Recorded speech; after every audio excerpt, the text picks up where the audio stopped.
And this is Country Roads. Take us to the movies. For now. Today we are going to see a new movie. This is... I think this is our first movie of 2019, like actual 2019. I think it is, yeah. See, it only took us like 4 months. Yeah. We're caught up. In our defense, there's nothing in like the first few months of a year. I'm Kelson. That's me. I'm Bob. He's Bob. From What About Bob? I am Bill Murray. I will blow up your house. I'm reading these reviews. I got a book I found at a kind of thrifty store called 4-Word Film Reviews. That's just got like pun reviews of movies, and I gave it to Kelson because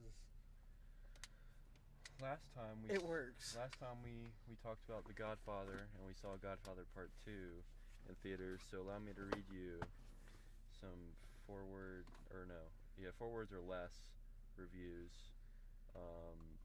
on The Godfather and Godfather Part 2. There might be spoilers for these very old movies. Sonny Doesn't Buy Happiness. That's a good one. Duval's Advocate. Bedhead. That's a good one. Sonny Corleone Becomes Holy, but like that's my favorite with an one. E. Holy. The Wrath of Khan.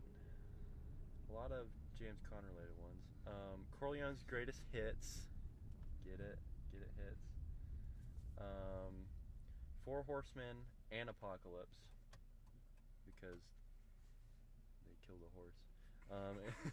It's funny that you're explaining them. Sleeping with Fishes. Horses. Sleeping with the Equine. Sonny, Bloody Sonny. Marlon Brando, Horse Whisperer.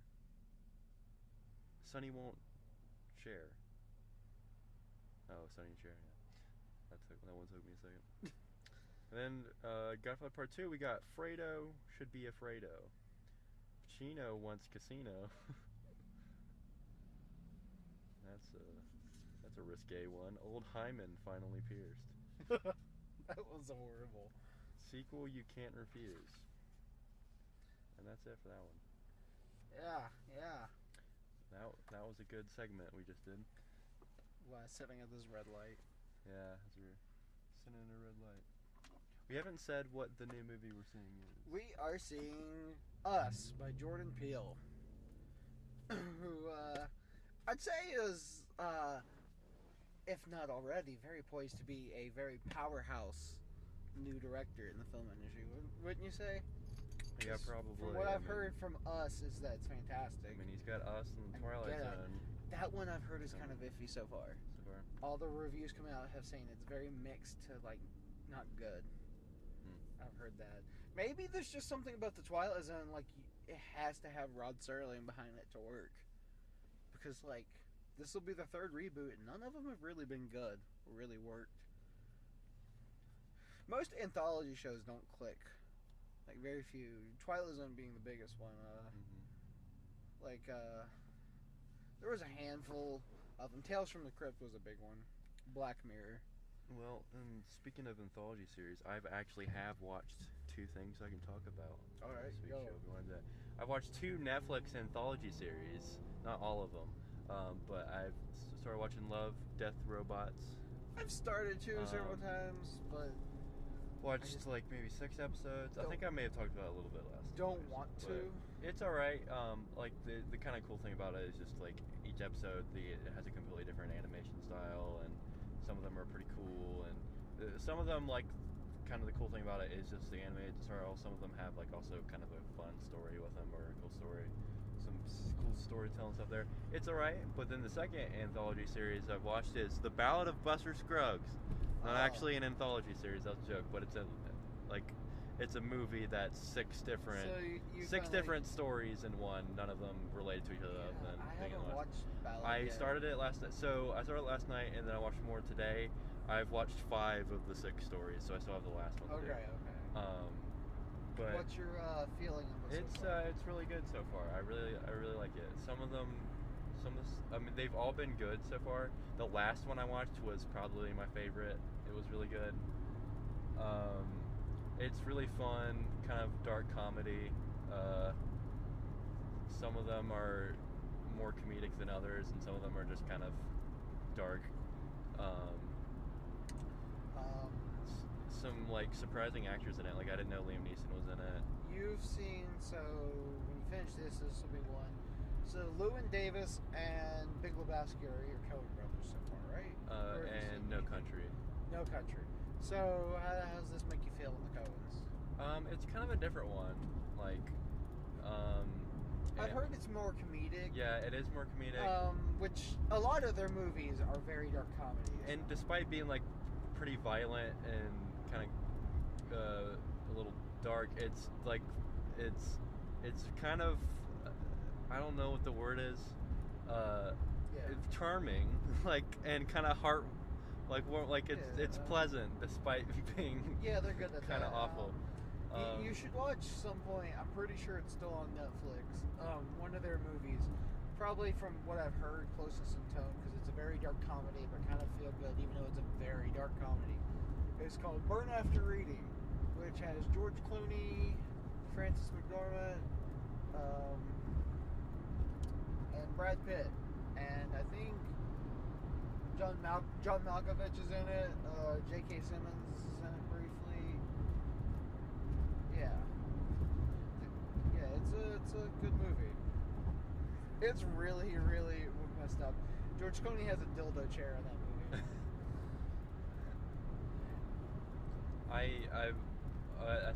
I was gonna watch. Probably the next one I was gonna watch was Serious Man. Is that the name of it? Yeah. Serious Man is one of their more overlooked ones, in my opinion. It's really good too. It's a dark comedy. Michael Stuhlbarg is very, very, very briefly in Buster Scruggs in one scene, and he has like one line. A Serious Man is a very Jewish movie, which the Coens are Jewish. So, but it's very good. I love it a lot. The Coen brothers really don't have many bad movies. The only one that's considered out and outright bad movie is a remake they did called Lady Killers with Tom Hanks. And then they have one that's not very good. It's called Intolerable Cruelty. It's a PG-13 rom-com directed by the Coens, starring George Clooney and Catherine Zeta-Jones. I've seen it. I really don't remember much about it, and I have no desire to ever watch it again. That should tell you all you need to know about that movie. Yeah. If you're a completionist, kind of like me with my favorite directors, like you watch it for that. Kind of like I love David Fincher, so I watch Alien 3. Also because I like aliens. But man, I always forget that David Fincher directed Alien 3. He completely disowned that movie. That's why I forget. Didn't Fincher produce Love, Death, Robots? Yeah, Fincher and then the guy that did Deadpool. Yeah. And then it's I forget the name of the animation studio, but they do a lot of game trailers actually. I wanted to say Illumination. It's not Illumination. Oh God, that would be. It's not Illumination. Imagine David Fincher directing an Illumination. That's movie. the only name. Someone I can think eats of. those minions like Twinkies. What's their name? I'm not gonna think of it, but you're not. So you haven't watched any of it yet? No, I've started to because they're pretty short, right? Yeah, they range from like 10 minutes to like 20 minutes. Yeah, that's not long at all. I just haven't. There's a lot of really funny ones. There's one of these three robots. It's after like humanity's been wiped out, and it's just robots left, and these robots are like going on a tourist visit through this destroyed city, looking at human artifacts and talking about how weird humans are. There's one called The Day That the Yogurt Took Over, which is about how sentient yogurt took over the world and whatnot. Okay. I'm down for that. There's one of this like kind of weird kind of Pokemon thing of these it's kind of cyberpunky. These people like fight like with these monsters, but they have like a neural link with the monsters, so like they control them. So they call them like pilots, like they're piloting this monster, and they make them fight. That's the first episode. They're called like beasties. That one's kind of cool and like has some really cool animation. That one, the animation style reminds me, which this is kind of in keeping with some of this animation studio style. It reminds me a lot of the trailers for Dishonored. I need to look up if they happen to make those. I don't think they did. I know they've made like the trailers for like the new. It's not. Is it Knights of the Republic? There's one that's like. There's an MMO game that's like they're still making stuff for. Yeah, it's one of the Star Wars games, but they make those trailers. Some of those trailers are good too. There's one that's like this like trippy, almost Dead Spacey sci-fi episode. I should replay Dead Space. And it's a little bit, also a little bit like that USS McAllister episode of Black Mirror, but with spooky alien stuff too. That one was really good. It's also a surprisingly graphic show for an animation. I don't doubt it. Yeah. Well, Deadpool's very violent, so that guy obviously like kind of enjoys It's that. very violent, and then in that episode, there's a lot of very graphic sex scenes. And David Fincher is known, one of his trademarks is fucked up things in every movie, just about. And, so it doesn't surprise me. But yeah, it's pretty good. I definitely recommend checking it out because it is easy to digest. Some episodes are better than others, but you know, it's even so, if it's not the best episode, it's still like 10 minutes of your time. Since I got Hulu, since I got Spotify Premium, I now have Hulu with ads because they did that deal. So I'm watching stuff on Hulu because I now have access to 30 Rock. So I need to see all that again for the third, fourth, fifth, sixth time. Futurama, and I'm getting back into It's Always Sunny. I want to finish that up. We need to watch Beale Street, which is on there now. Yeah, I need to watch and then Beale Street. on Amazon, Cold War. So those are two big movies we need to watch. You know what? I was thinking the other day, Hulu shows are starting to get recognized, like their TV shows. Yeah. But Amazon's are always overlooked, and like their shows all get really good. Maisel was pretty big. Critical acclaim. Transparent was supposed to be really good. Mozart in the Jungle. Their anthology show, like their competitor with Black Mirror, Philip K. Dick's Electric Dreams. That's really, really good. I watched about 3 or 4 episodes of it. When was that made? When was it made? It came out like a year or 2 ago. Really? Yeah. Yeah, I didn't hear anything about that. Yeah, it's like 10, 12 You're episodes. the only person I've heard talk about it. Yeah, it's like 10, 12 episodes so far. It's really good. And it's got a lot of like big names in it, like actor-wise. And it's got a good production value. But what I like about it is it's all, there was another anthology show like this, the Ray Bradbury Hour or something like that. Where it was all adaptations of their stories. And this is all adaptations of Philip K. Dick's stories. And Bryan Cranston's in it, Terrence Howard, Anna Paquin, who played Rogue in the X-Men movies. They're all in it. It's really good. Good production value. It's Philip K. Dick who wrote what became Blade Runner. Yeah. So it's kind of got that theme, and Bandersnatch like even had a poster of his stuff in it because he deals a lot like with what is real. I don't know. So it's very like that. So if you're ever freaked out by like trippy things, don't watch it. Like that mind trippy. But it's got. It's really good if you ever get time to watch it. There are long episodes, they're like an hour a piece, so it's not like something on the go. But it is good. If you want something on the go that's an anthology, I recommend Documentary Now. It's got 14 episodes that I'm aware of so far. It's Fred Armisen and Bill Hader, and it's them spoofing famous documentaries. Yeah, I need to check that out. That sounds like something up my alley. Yeah, it's like they haven't done anything about like Icarus, anything like that yet. But it's like, okay, there's a documentary, I can't remember the name of it, but it was about the 1992 presidential election. So they did one that's like this small town governor's election. They have one that's like the Al Capone Festival. They have one called like Bangers. That's like if like Spike TV had documentary crew and they're investigating like the cartel, and it's all sorts of weird stuff like that. And like Fred Armisen and Bill Hader, so it's obviously top notch. Have you seen the SNL sketch of Bill Hader doing There Will Be Blood? He's doing the main character there. He's doing his Daniel Day-Lewis impression. It's so good. It's Bill Hader's really good at impressions. He's really good. Like he really does it so I'm an oil man. Like it's so good. He's gonna be in It too. Oh really? Yeah, he plays the adult version of Finn Wolfhard's character. Really? That's and funny. Finn Wolfhard specifically, because they asked all the kids who they'd want to play him. Finn Wolfhard explicitly said he wanted Bill Hader to play his adult self. That's funny. And Bill Hader didn't know who Finn Wolfhard was, but he said he felt so flattered that this kid he'd never heard of wanted him to play it. Yeah. And it was good too, because the character that he's playing is famous for doing impressions. And Bill Hader's a very good impressionist. Something else I think is funny, because we'll probably end up doing it whenever that comes out, is in the second movie, all the adult actors are talking about how terrifying Pennywise is and how it upset them.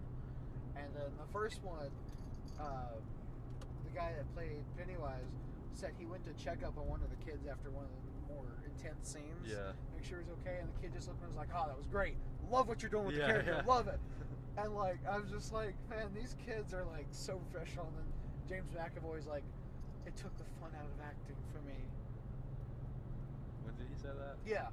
He said something like that. I think he meant for that movie. Some scene in that movie, like it scared him so much. James McAvoy's in the movie? Yeah.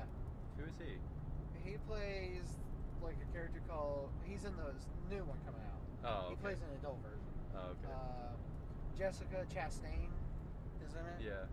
And those are probably the other ones I don't really know, but Jessica Chastain, Bill Hader, and James McAvoy are like the big names. The others are like people that have just appeared in like little things here and there. So what did he say took it out? Just how scary it is? Or? Yeah, I guess some scene with like Pennywise and stuff, it was so unsettling for him that like it wasn't fun. Hey, it's not supposed to be fun, James. I think they're trying to like make this. It's going to be interesting because when the first It came out, everyone rated it like this is such a great horror movie, which it's good. It is good, but it's nowhere on the level of something like Hereditary. Like that's just the leagues above. Mm-hmm. And Hereditary had kind of mainstream success a little bit, so I want to see how it competes with that, especially since it's coming out in the same year as Midsommar, which is the director of Hereditary. Man, that guy churned one out real fast. And it looks whack. Yeah, it looks good. I like that it looks like it's going to take place in the daytime too. Yeah. You don't get a lot of good daytime horror movies, and I feel like that's a sign of a strength. It's going to be like The Village, but good. Or The Wicker Man, but good. But good. Well, The Wicker Man's an asterisk because there's two versions of that movie. There's the original, which I've heard is very, very good. And then Nicolas Cage. And then there's the Nicolas Cage version. Where he punches women and yells about bees. Which I've heard is very, very good, but in a different way. But in the room kind of way. Yeah. Something I watched since the last time we talked, I watched Battlefield Earth. Starring John Travolta of L. Ron Hubbard's masterpiece. Let me just say, I love that movie. It's hilarious. It's like The Room. It's like the Star Wars version of The Room. It's hilarious. I love it. Like, it's just, John Travolta is the biggest ham. So you get scenes where he says things like, "Do you want lunch?" Like that. He and Forrest Whitaker are just evil laughing the whole time. The aliens are supposed to be 9 feet tall, and they didn't know how to like enlarge them digitally or do forced perspective like in the Lord of the Rings or anything like that. So they just put them on stilts, and they're very obviously on stilts. It's very bad. I love it. I love it. What else have I watched? I watched Terminator the other morning for some reason. I watched that horrible Saw abortion movie. Life Zone. Which it takes its font, literally, it rips the Twilight Zone font. Zone is exactly, I think they just took off Twilight and put life. It's a very Italian movie. It's very, very Catholic.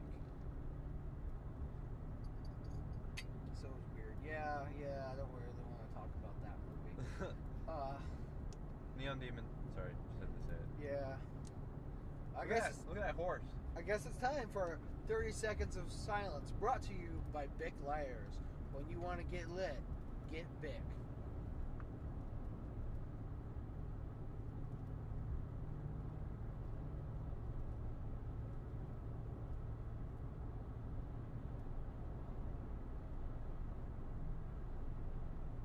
And we're back. There's horses. I was looking at them. Those horses make you think of The Godfather? No, actually I was thinking about Buster Scruggs and Red Dead and like cowboy stuff with horses. Because I don't like to think about Dead horses as so much. Or glue. Glue, no. Dog food. Or no, not that either. I like to think about live horses doing horsey things. You ever, when you feed your dog, think about, am I feeding my dog a horse? I do not think about that because I know I am not feeding them horses because this is good dog food. No horses allowed hurt in the making of this dog food. So have you thought about Godfather 2 any since we saw it? Yeah, Godfather 1 more. Have your feelings changed? No, I still think it's not as good. Oh yeah, but like, do you like it more? Or, I don't know. Like it, I was thinking about it this morning, and I was reminded of that scene that's just utter chaos and like what is, like I looked at you, was like, what is happening? Where they're going they choke out the one dude who was working for Michael, but then a cop shows up, and then like you think they would just like take out the cop in the bar, but no, they like chase him out of the bar, and then there's like a shootout, and it just like that scene is so bad. Yeah. Like that is, I would say, the only scene in the movie that is like actively bad, and confusingly so. Cop. Just slow way down because there's a cop. My entire way to Hinton yesterday or Friday, I was followed by a state trooper, and I was like, this isn't fun. They do that on that road a lot. They do that. They'll get on you and follow you real close to try to get you to speed up, so they can give you a ticket. They're really bad for doing it on that road. It's not cool. Yeah. So I took it slow the whole way.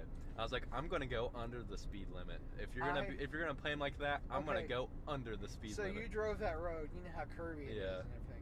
I once went that road going 85 miles an hour.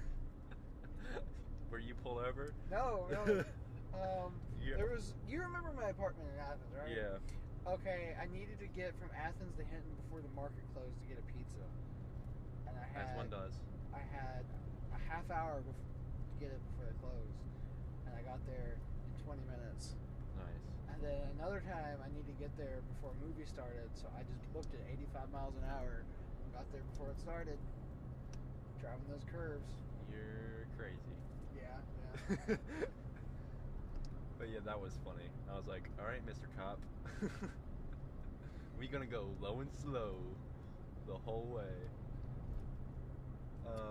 Anyway, Godfather Part 2. That scene's really bad. Other than that, the ending is weird. Like, he like kills his brother, I think, and then he has this like flashback about him with their family, and that just felt kind of weirdly placed because I think I understand it. Because I think it's supposed to reminiscent, like he wasn't in the family at the time. Well, yeah, that's kind of what I took from too, is to show how much everyone else cared about the family, and then how he was an outsider, and like how he doesn't value the family as much. And then it cuts back to him sitting there in his house, watching, as his brother was just killed. I think it's wife also left to say how far he's come. Yeah. I think it says like how heavy is the crown. I just don't think it was that good though, or effective, or the weight of his power and the magnitude. I just feel like it needed more after that flashback. Either that, or it literally just ends with that flashback. But I don't know.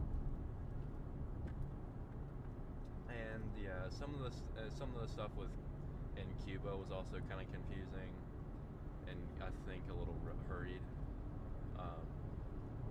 And again, I liked the Vito parts, but again, they just weren't as interesting as the Michael parts. Yeah. Especially when you know where it's going, of course. Like, I would say the one good part is when they go back to Sicily and he kills that dude. If you like that, or if you find that interesting but you didn't like how it was in that movie, I recommend Once Upon a Time in America, because it's similar. Like, it's cutting between the past, like when the guy was a kid and stuff, but it's one person instead of between two people. So you're seeing him in the future and then him in the past, and it's cutting back and forth between them. And I think it does it a little bit better, in my opinion. I wish they did a little more to either like parallel their two, Michael and Vito, or to completely contrast them. Yeah. And they kind of like they do a little bit, but not much. It's more just like, hey, here's what he was doing at this time too. Yeah, I don't know. It just felt a little weird if it wasn't like a. You're not ranking The Godfather Part 2 as one of your greatest films. No, but The Godfather, however, I have thought about a lot. I really want to watch it again too. I thought about watching it last night, but instead I was like, I'm gonna watch something new. I watched Buster. Okay, on your ever-expanding film diary of things you've seen, would you, at this point now, place The Godfather as the greatest film you've ever seen? I wouldn't do it yet, but like it's definitely up there, and it probably will be up there. Because like I can do like my list. I think I can make a top 10, and then after that, it kind of just dissipates into like these are the greatest films of all time. They're all side by side. But I could probably do a top 5, top 10. I do personally. I didn't expect to like The Godfather as much as I did. I'd place as high as I did.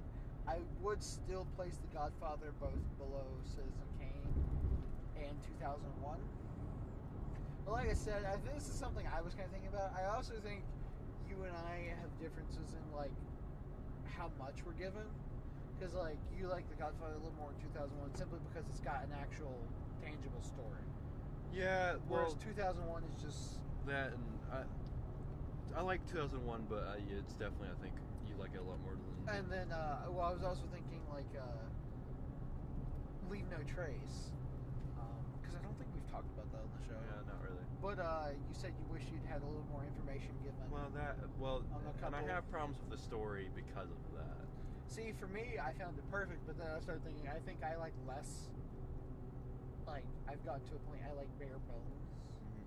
I think I like because it lets me draw my own. Well, and see, that's why I was talking about 2049 last week. 2049 isn't bare bones enough for me. Like, it gave a little too much in some areas, and I wish it was a little more subtle because if like because you know the first movie there's not a lot of story.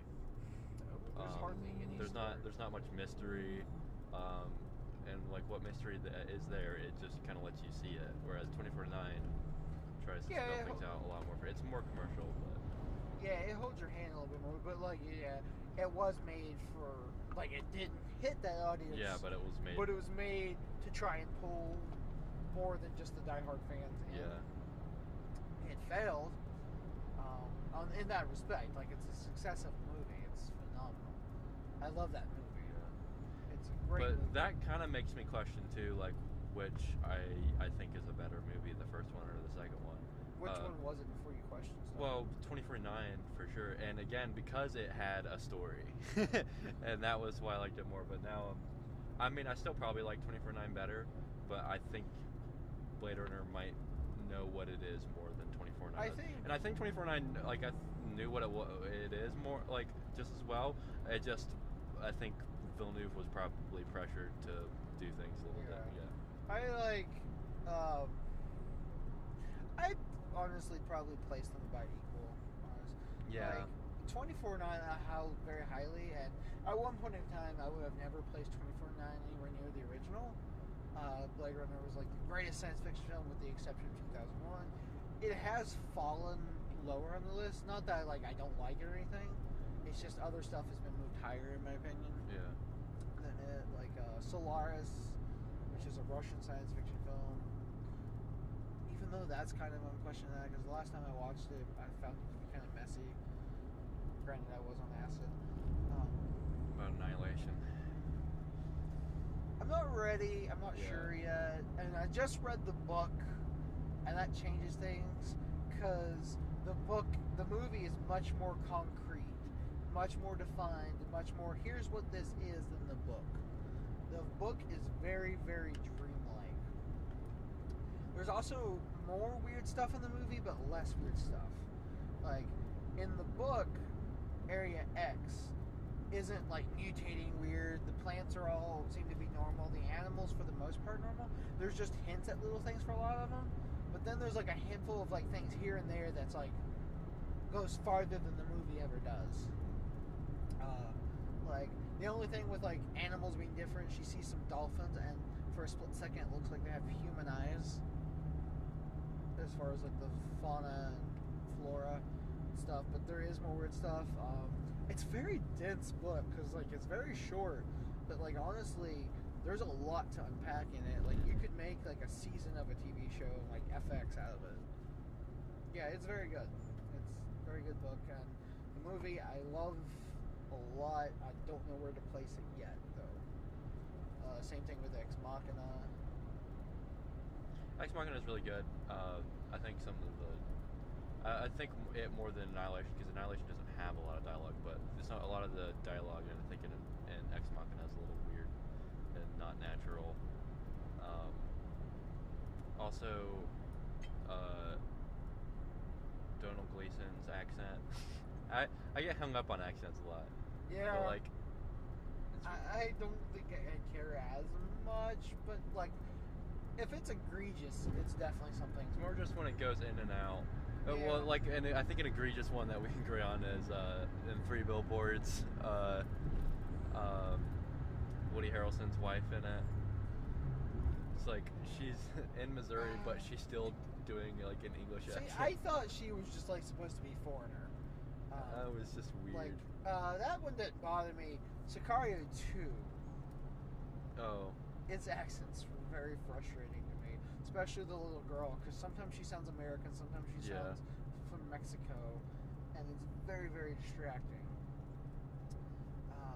Benicio's doing something weird with his voice in that movie too.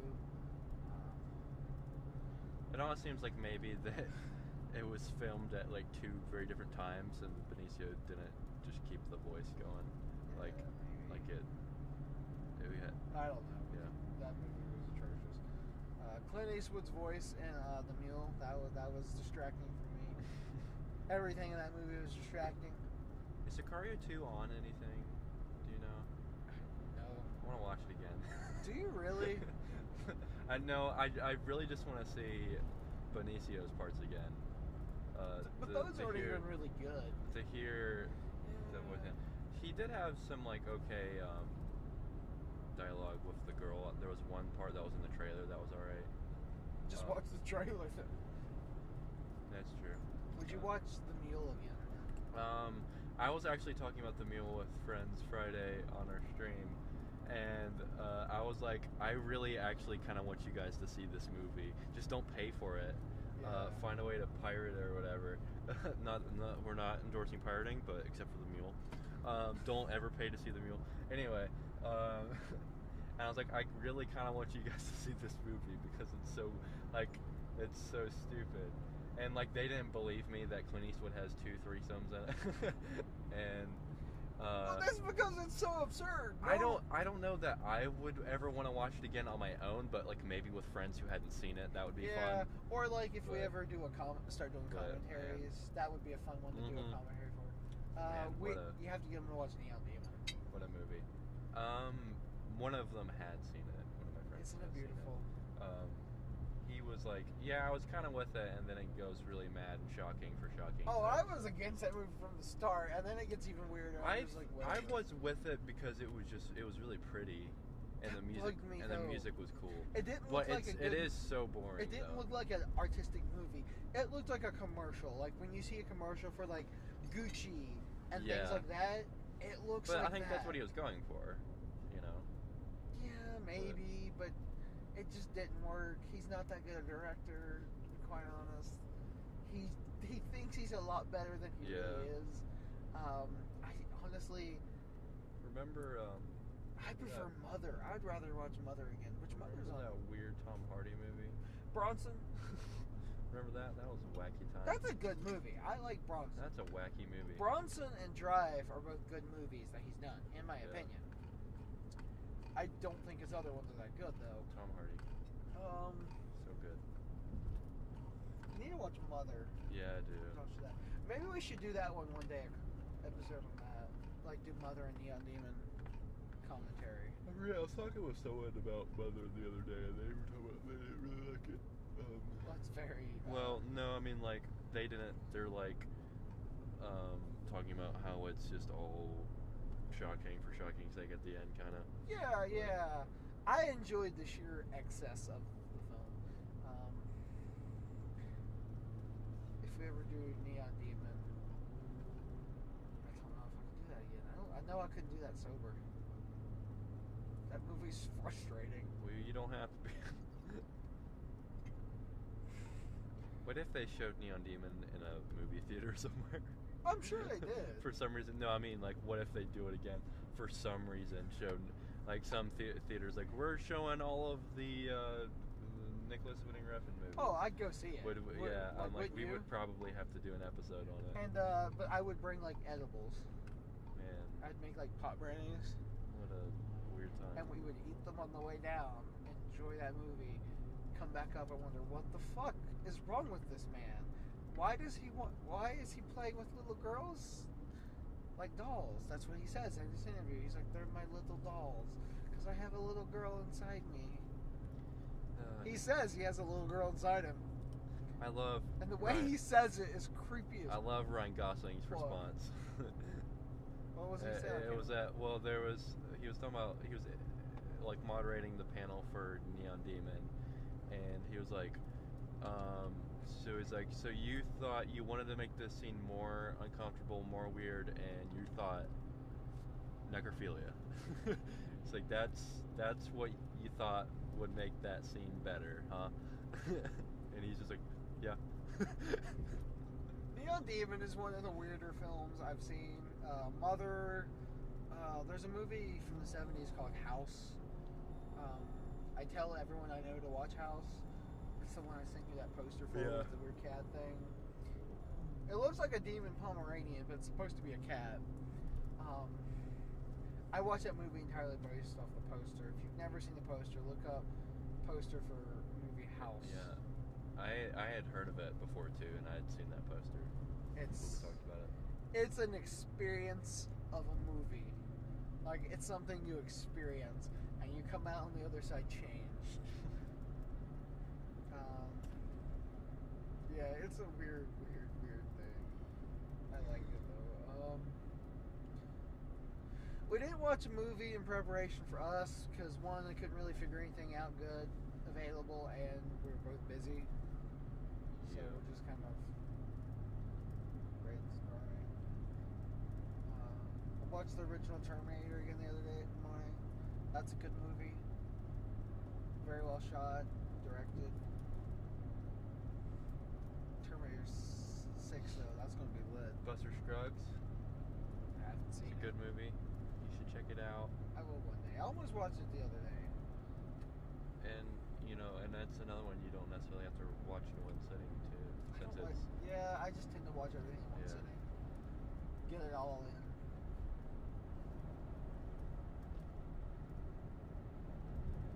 Anyway. Yeah. So what do you think are some of the best films ever made that you've seen? Just fill time. Godfather. Apocalypse Now. Up. I don't know what's happening now. The Hurt Locker. The Grand Budapest Hotel.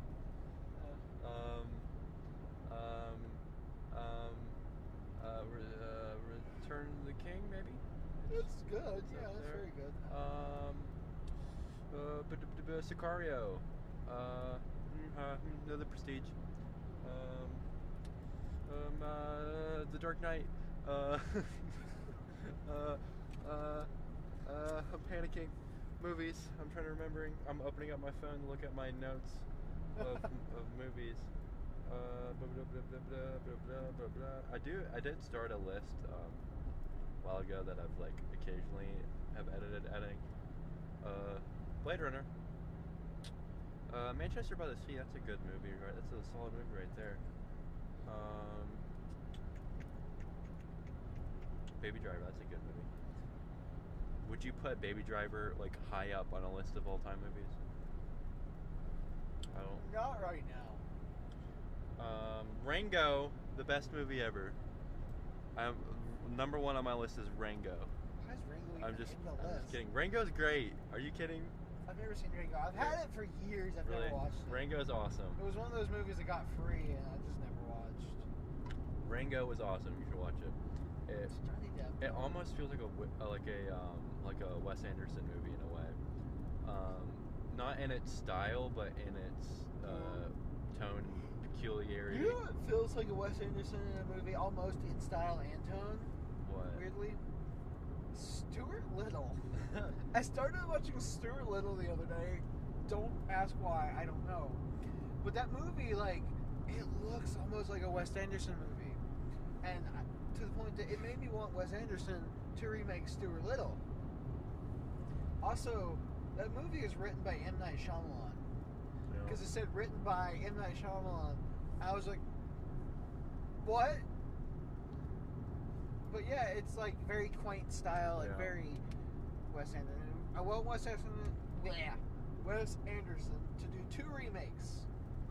Clue, Stuart Little. Come on, let's get him on that. Spike Jonze did Where the Wild Things Are. Wes Anderson can do Stuart Little. More good movies. Whiplash. It's a good movie. I watched a video on Whiplash the other day, remembering how good that movie was. There Will Be Blood. No Country for Old Men. Those are both very good. Inside Llewyn Davis. Also very good. Is Inside Llewyn Davis the best music movie? Maybe, but it's not. It'd be that or Star is Born, probably. Hell or High Water. That is a near perfect movie. If not That's a dad movie too. Shout out to dads. Like the Contact. The license plate just says Contact. I hope they're trying to get aliens. I really hope. At Eternity's Gate. That's one of the best movies ever, as well as First Reformed. First Reformed is on my list. I will put it out there. I think with time, The Favorite's gonna be a.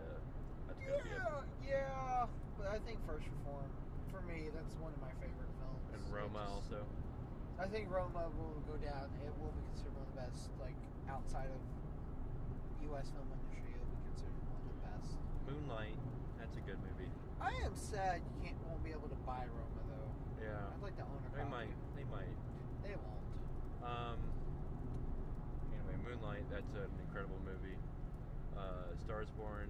Not Stars Born. La La Land. Also from that year. Very good movie. And yeah, it's probably about my list. Oh, Fury Road. Oh, definitely. What about Fury Road? I watched Fury Road a couple weeks back, and I was just reminded of how amazing that film is. Like, it's so beautiful, it's so fast, it's so fun.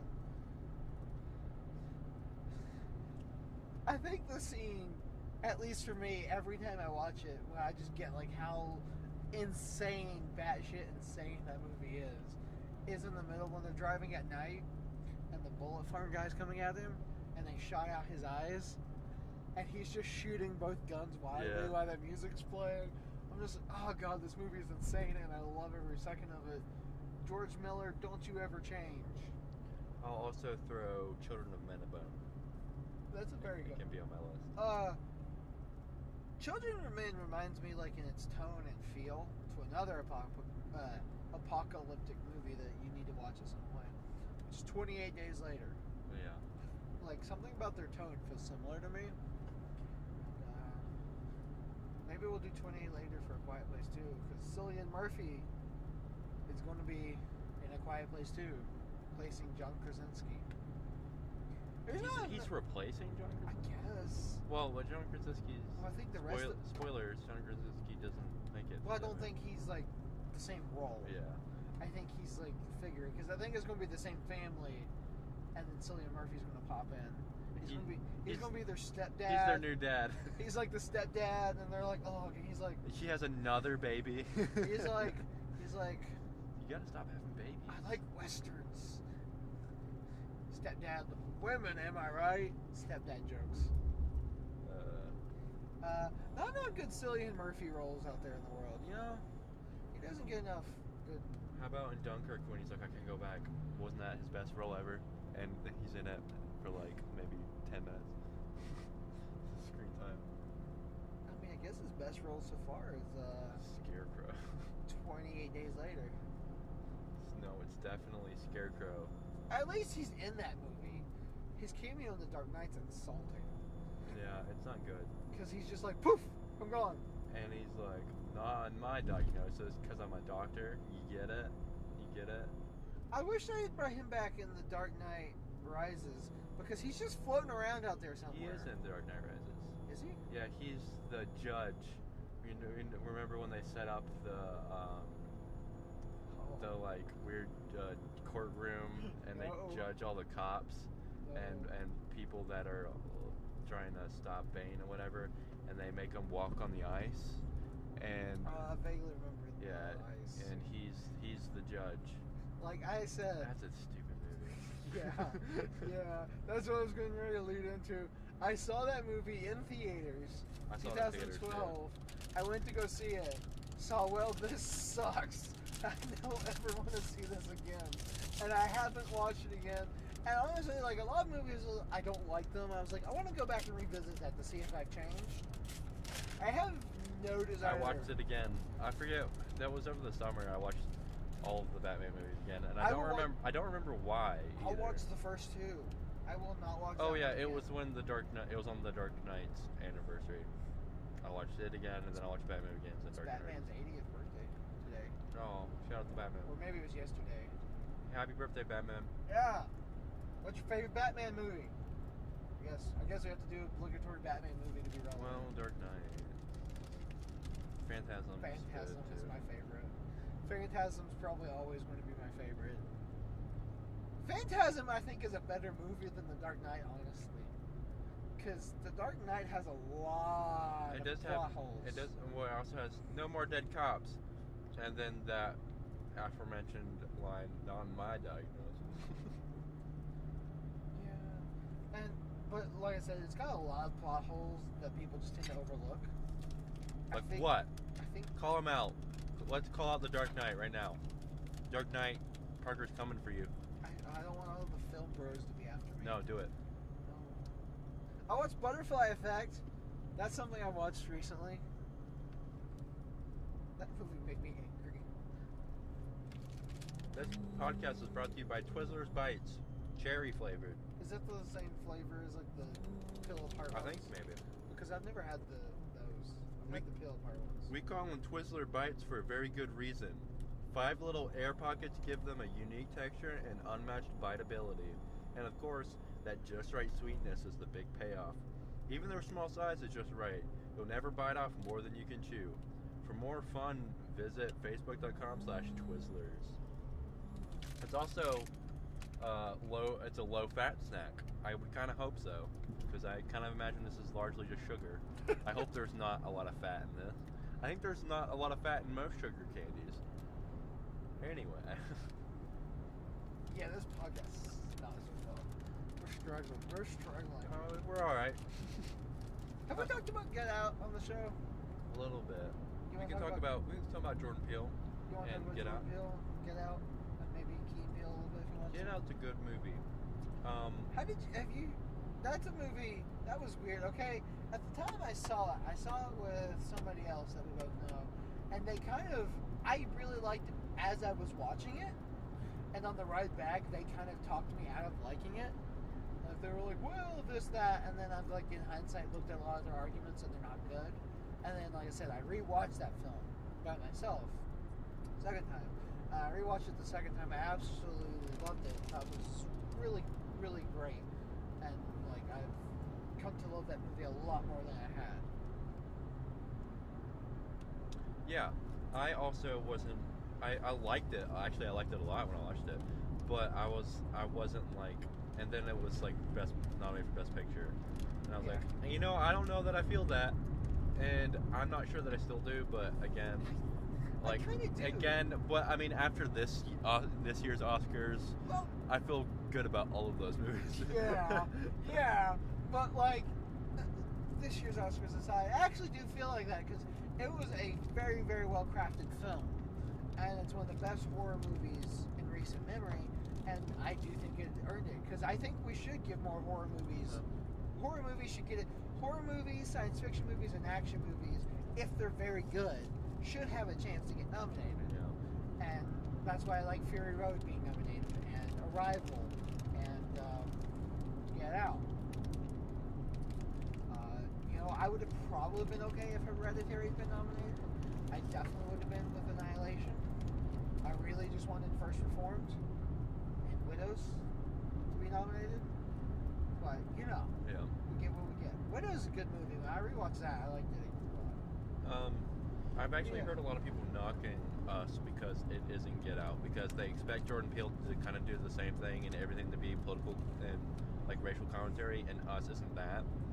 Yeah. Like, the thing about Us is him making a movie with a black family being like the main characters. That's the only political thing about it, of like, hey, I really want to make a movie where a black family can be the stars, because we don't see that a lot. Well, like, and that's not the entire purpose behind the movie. I'm just saying that's the only political thing about it. Have you seen that controversy, like clickbait controversy, where Jordan Peele's like, I'll never cast a white male lead?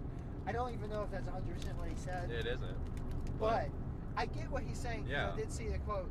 I've seen that movie. All he's saying is there's so many movies, especially horror movies, which does seem to be the genre he's kind of setting up shop in, where it's always the black person gets killed first, it's the white person, and he's just wanting to make a movie with a different lead for different viewing. You know?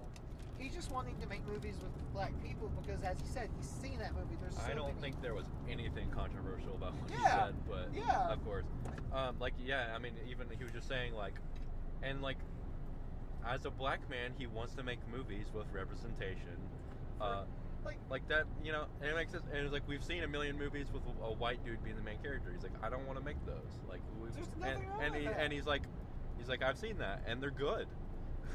But, well, you know, except for like Green Book or something like that. But he's like, I want to make movies where black people could be the main characters. There's nothing wrong with having a movie. And he's like, I have an opportunity now where studios give me money to make movies, and they will let me make a movie where where black characters are the main. Yeah. I'm all for like having black characters as the lead, having a woman as the lead, having a gay character as the lead, as long as we get good crafted stories out of it. And Jordan Peele, from what it seems, we're on our way to see Us, so I can't speak of that, but at least with the first movie, he's doing that. I hear Lupita Nyong'o is like really, really good in this too. When is she not, though? Yeah. Who is the father? What's the Winston Duke. Winston Duke. He's in Black Panther with Lupita Nyong'o. He's enjoyable. I do like him in Black Panther. I think I've seen him in something else too. Like, I don't know. I think he's kind of like popping up, like Brian Tyree Henry. He's starting to pop up in a lot more. I think he's that kind of actor. Also, shout out to Jordan Peele for making a movie with main character, because Daniel Kaluuya is really good. I just want to shout out to Daniel Kaluuya. He's really good. Steve McQueen using Brian Tyree Henry. And you know what? Elizabeth Debicki. She's really good. I like her. I'm starting to like her. I'm excited she's in that next Nolan movie with John David Washington, our boy, podcast favorite, John David Washington. Rising Star. That was kind of crazy how he just kind of came out of nowhere. Like, he had done some movies before, but they were like, and then we saw Black Klansman, and we're like, yay! It helps that his dad is Denzel Washington, who was probably, I guess, arguably you could say the biggest black movie star. Well, and it also helps that Will Smith. Spike Lee had done movies with Daniel Washington, and they're friends, you know. Well, he's done a lot with Denzel. Yeah. Some of his best are with Denzel. That was sweet, hearing Spike Lee talk about that. He's like, that's his boy. You know what my favorite thing was in the Oscars when Samuel L. Jackson comes out? It's like, okay, but who started with Spike, the Knicks are off by so much. Like, he's just giving him the score. I love that because, like, that's such a, like, buddy moment. I don't know. Well, yeah, Spike Lee moment. I really enjoyed Samuel L. Jackson a lot. Yeah. Every time I see him in a news story or something, I enjoy it. Like, the last thing I remember seeing in the news with him was when that congresswoman said we got to impeach that motherfucker talking about Trump, and he said, I endorse this use. And, like, he's the expert on motherfuckers, so. Did you ever hear the story of in Django Unchained, DiCaprio was having trouble saying the N-word as much? As Samuel L. Jackson pulled him aside and said, motherfucker, for us this is Tuesday. And I'm just like, I'm not sure what you're supposed to take from that, but yeah. That's really funny. He defended that movie when Spike Lee attacked it, though. Because Spike Lee was like, yeah, slavery's not an action movie. And Samuel L. Jackson's like, yeah, but this is a very good movie, and Spike hasn't made one of those in a long time. Oof. I was like, ooh. And that was right around the time, it was like a year before Old Boy came out, which has Samuel L. Jackson in it. And Old Boy was Spike Lee. It was the first Spike Lee movie I was aware of, and it's bad. It's a remake of a Korean film with Josh Brolin, and it is bad. Yeah. It looked bad. A lot of people kind of just wrote Spike Lee off after that, but he's back. He did Black Klansman, which was one of our favorites of last year. That was like one of the first ones we saw. Yeah. Too. I think that actually was our first 2019 movie, maybe. Or no, I think 2018. Yeah, 2018. I think actually Sicario 2 was our first. A Quiet Place was before that too, maybe. Well, yeah, but we also did Sicario 2 and First Reformed before that. And we weren't sure how to feel about First Reformed at the time. I'm sure how I feel about it now. Yeah. Speaking of Black Klansman, ties it back to Jordan Peele. He produced it. Yep. Forgot about that. Yeah, I like Jordan Peele. He's the director that, as of now, he's earned my viewership. There's certain directors that, like, I'll go see whatever they put out to a certain point because they've earned it. I'll go see whatever Christopher Nolan puts out because he's earned it, even though I haven't been crazy about him for a while. I think Jordan Peele's earned my viewership so far. Yep.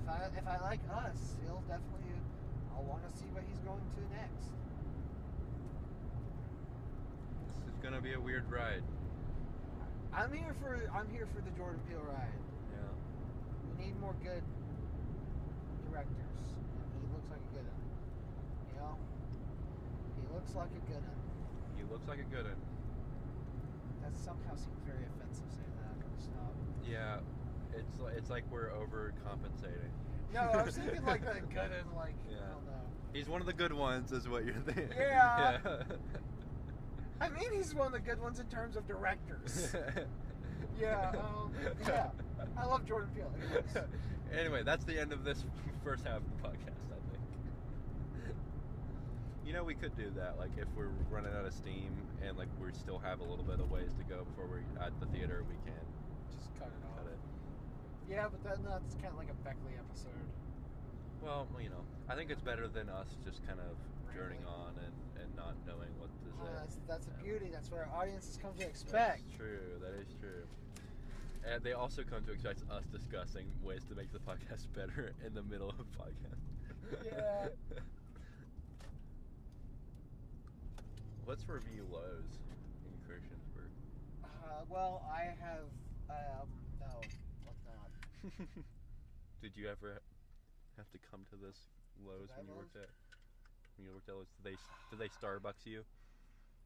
No, I've been to the one in Roanoke. No, Lowe's doesn't send you to work at another one, but sometimes you have to go pick up product. Yeah. And one time we had to go pick one up from one in Roanoke. I remember because it's one of the worst evenings of my life. Because we're sitting outside Roanoke in like standstill traffic, like nobody's moving. We're in this box truck, small cab. The guy is what I can only describe as furiously vaping. The windows are up, and he's just blaring as loud as the speakers can. Let the bodies hit the floor. Just imagine that. That fruit vape smell with "let the bodies hit the floor." That is. And then he starts saying things like, "You know what? You never see pregnant Asian women." This is something you need to write a movie, and you need to put this in a movie. I'm like, I don't need. Yeah, I've had a lot of. This is like something in Atlanta. Yeah, very surrealist. I've had a lot of. Well, there's like at my cousin's funeral, a woman came and put a Bible squeaky toy in his casket and asked to have her picture taken with him. No one knew who she was. She was just there. That was weird. Yeah, I've had a lot of David Lynch surrealist moments in my life. Remember that time that guy told us, "Hey, there's a lot of killings in this movie, but only one stabbing, I think." Ever tell you about the time I ran into a cop at Bluefield Theater High? No. So I went to see Doctor Strange, and you know how like that movie, like at least from trailers, it's got all the weird stuff. I thought that'd be fun to see high, so I'm sitting in a car and I just downed a huge blunt beforehand. I hadn't even hit yet when I get in there, and I had been in that theater so long, I didn't know that there was cop taking the evening tickets. And right as I see that, it all hits me, and so like I have to give my cop this ticket. And it's like all happening in slow motion for me. I was probably moving in slow motion.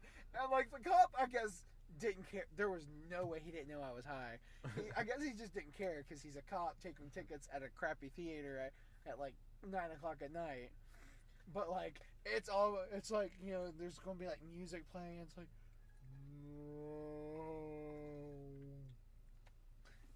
Yeah, that's amazing. Yeah, it's one of my finest moments. Or the time I went to see Moana high. Marijuana? No. Yeah. There's a joke there somewhere. My girlfriend, I went to see Moana high. And same theater, beings are terrible. They forgot to start the movie. We were the only 2 people in it. Really? Yeah, and so finally we had to wander out, high as could be, to find the people to tell them to start the movie. Oh, Bluefield. Yeah, it's why we don't go to our local theater. We have one that's like, 20 minutes from where we live. Our various places, but it sucks. Yep. It's pretty trash. I saw Murder on the Orient Express there. Is that the last thing you heard? And it wasn't awful. I saw Captain Marvel. It was so trashy and not the best trashy projector. And was bad, and there was an old couple talking behind me. It was all old people to see Captain Marvel, which I found kind of weird. You know, that doesn't seem like a 60-year-old movie. And they're all in it. Apparently, they were all had been following the MCU, and they're talking about it. And there's this couple, and the husband's explaining everything to his wife because she's not understanding hardly any of this movie. But she's into all these movies. She just is not aware of anything that's happening. Yeah.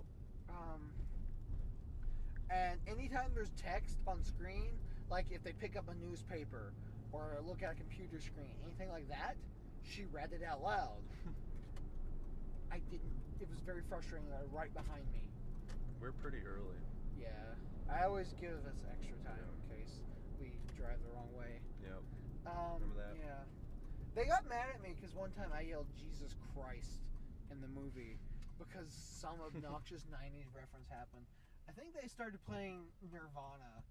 And I went, Jesus Christ. And the lady's like, I'm like, you're talking the whole time. Don't get mad at me. I really want you to fight an old woman in the middle of a movie.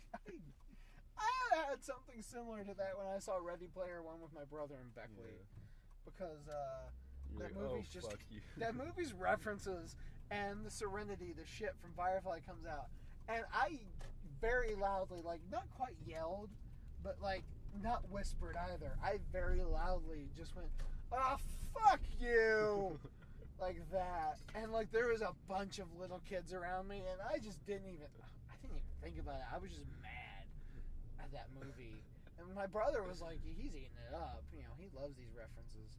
And I'm just like, fuck you. Yeah, I don't do well with things that reference other things a lot. We should go into Dick's while we're waiting. Let's review Dick's Sporting Goods. Let's just review all the stores in the shopping mall.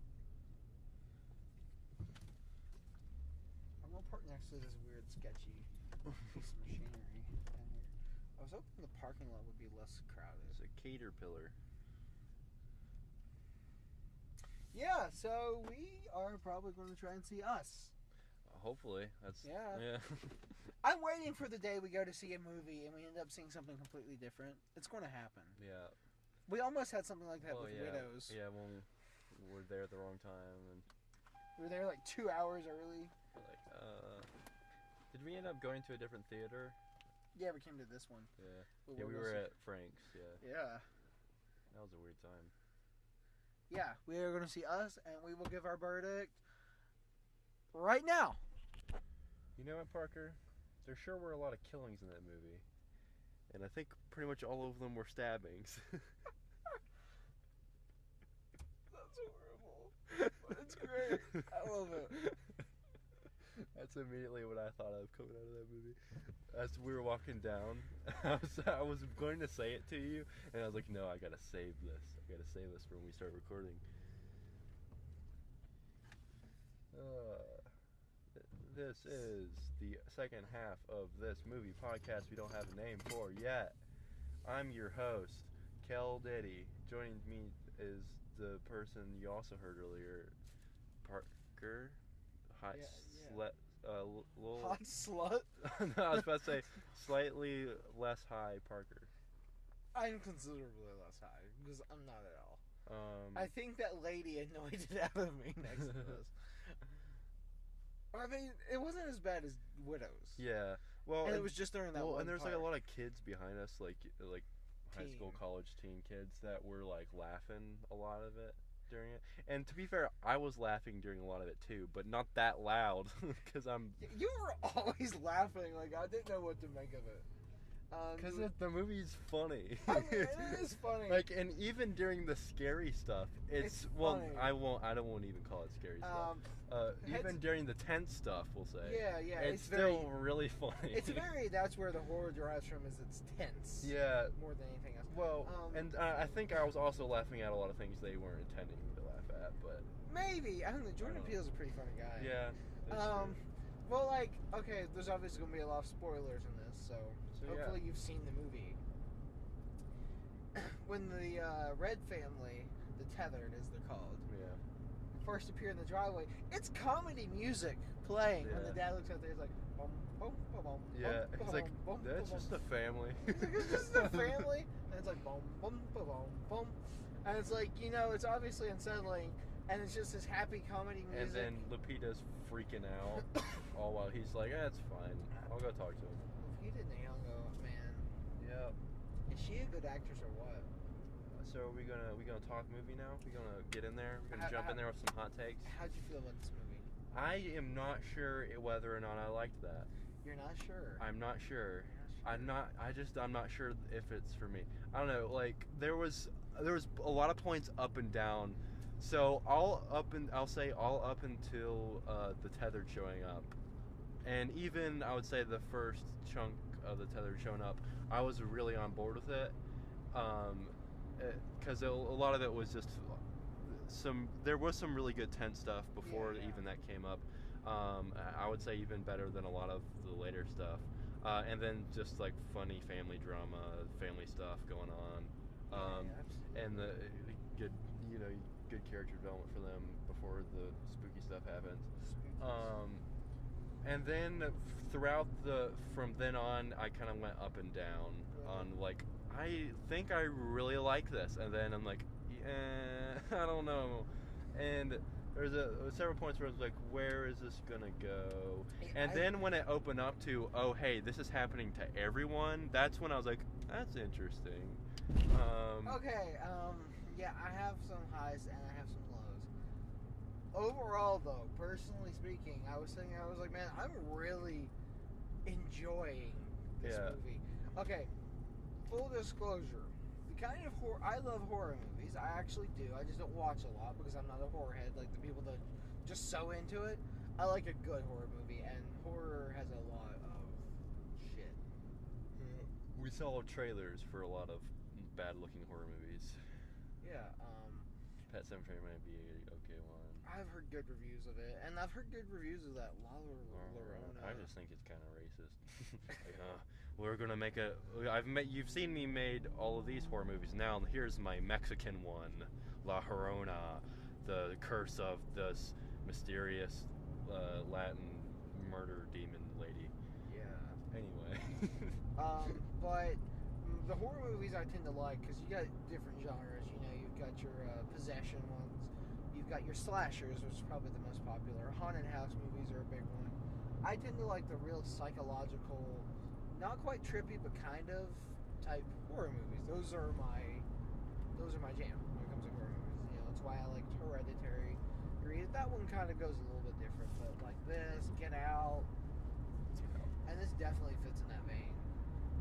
Yeah, I will say I think this is a good movie. I'm just not sure whether or not how much I like it. Yeah. Whether or not it's for me. So you think Jordan Peele is a force to be reckoned with? I think he did another good one. Interested to see where this boy goes. See where are you going? What's he doing? Do you think this has got any chance for any kind of nominations?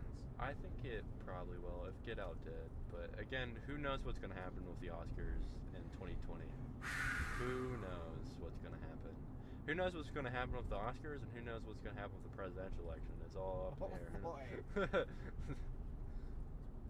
We can find one of those out sooner than the other. But yeah, I think as you were saying, Lupita Nyong'o, I think should probably be nominated for Best Actress. She was great. She's really good. Winston Duke. He's so good. Okay, imagine every dad from every family movie and from every the horror 50s to the 90s is composited into one dad. That was Winston. Except he also dabs. Yeah, but he's doing the out of touch thing, or I'm trying to be cool, or look at me, I got a bow, kids. You don't need internet. We got outernet. Yeah. He's just he was full so of it. great. Oh, he was hilarious. And he was he's the most of what's funny. And what I liked about him is because Winston Duke's kind of a big guy, I think. Yeah. Or maybe just everything portrays him as big. Yeah, but in this he's really cute. He's really it's a different kind of he's character. really cute. Yeah, he's really funky. Endearing. Yeah, and even during a lot of the horror bits, he was really funny. So no more boats. I'm done with boats. Do you want to see a horror movie with Mark Hamill, Aubrey Plaza, and Brian Terry Henry? I don't want Mark Hamill to be Chucky. I don't want that. It's going to be the Joker. He's just going to be like, ha-ha! Like the Joker. I don't want this. What's happening? I just want the Joker to happen. You just want a cosplayer that plays the Joker and it's dubbed over with Mark Hamill's voice. Yeah, a Batman movie. I just want another animated movie with Mark Hamill. I don't know. Yeah, man, Us. Overall, I do think I liked it, but I'll say it wasn't at all scary to me. I don't think it was supposed to. I know, be scary. but I've heard it's more scary than I don't know. Well, and I heard it's more scary than Get Out, but also funny. I heard a lot of people say which Get Out's really funny too. Get Out's funny. Get Out's more tense funny. Get Out's ha ha. Okay. Funny. It's that you're very uncomfortable, so you try to laugh it away. Yeah, which is what Chris does throughout the movie too. Which the woman's like, black is in style. You're like, is it really better? Or oh, that one. Okay, let's go to Coffee Out. Coffee Out. It's Cookout's Cafe. I do have to stop at Kroger though.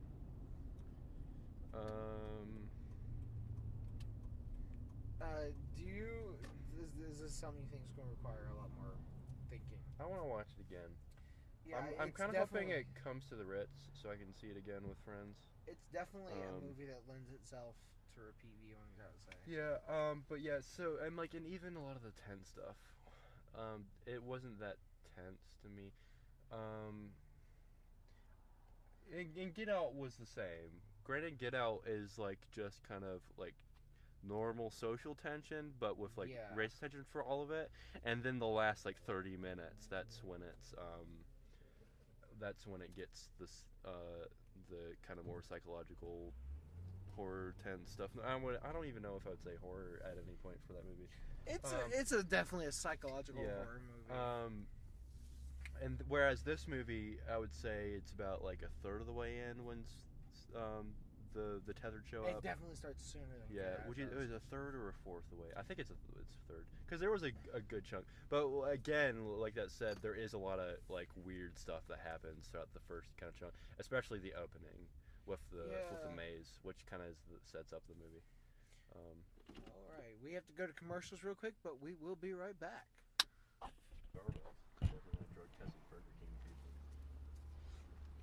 Is it on?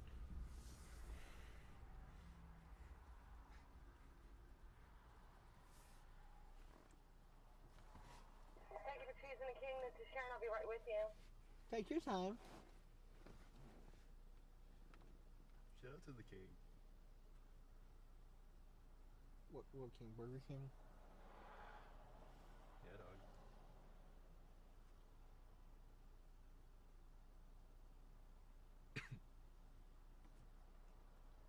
Nuggets.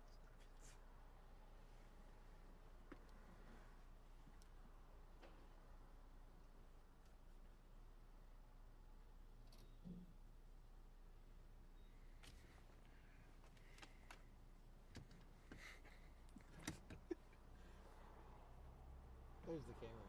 And there's your camera. That's bad. Yeah. Are we in Virginia still? Yeah. Is it legal in Virginia? No. I think medicinally. No parking. I apologize for your wait. What can I get for you? It's fine. I wanted to get a number one, but just the sandwich. Would you like cheese on that? Yes.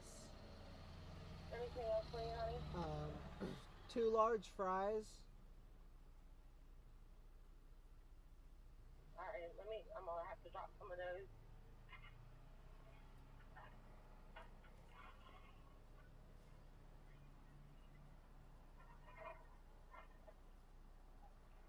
All right, what else for you, hon? The 9-piece chicken fries, but just the chicken. Okay. That's all.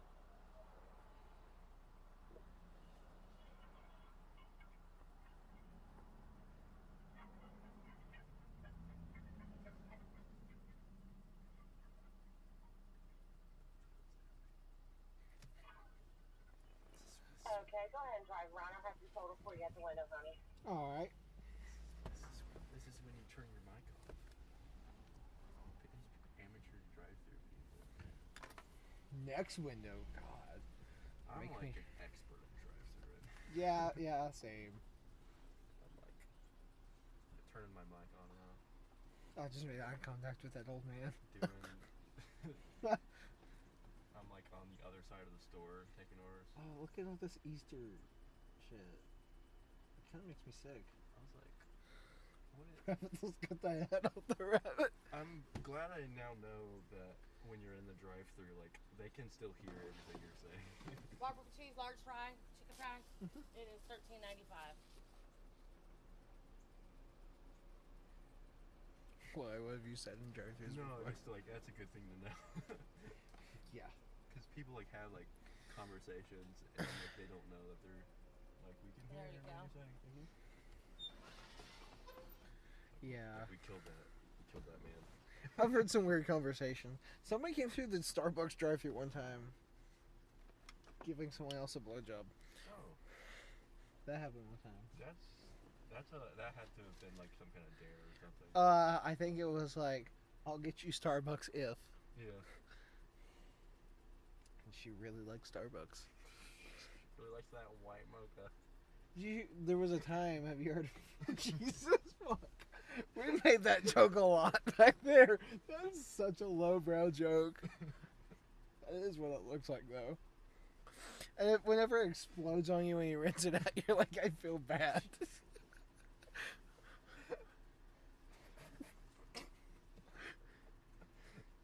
Anyway. One time the guy I worked with covered his whole hands in it. He just stuck them down in there. He's like, look what happened. Brandon and I last night were talking about Brokeback Mountain. bathing in mocha. Brokeback Mocha. Sometimes it's just like bird matches my hand, just something, anything. You're fucking Daredevil. Can you smell this through the audio? The best part is I'm not on any drugs right now.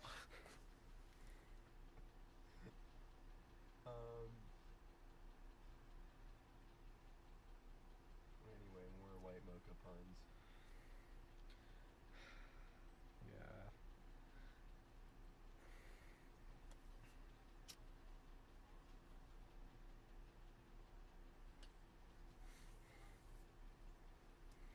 We've had a lot of people like swear, like, Here you go, hon. Thank you. Thank you. like when they've been in moments, we just hear them be like, fuck, or something. Yeah, I've heard a lot of weird conversations in drive-thru.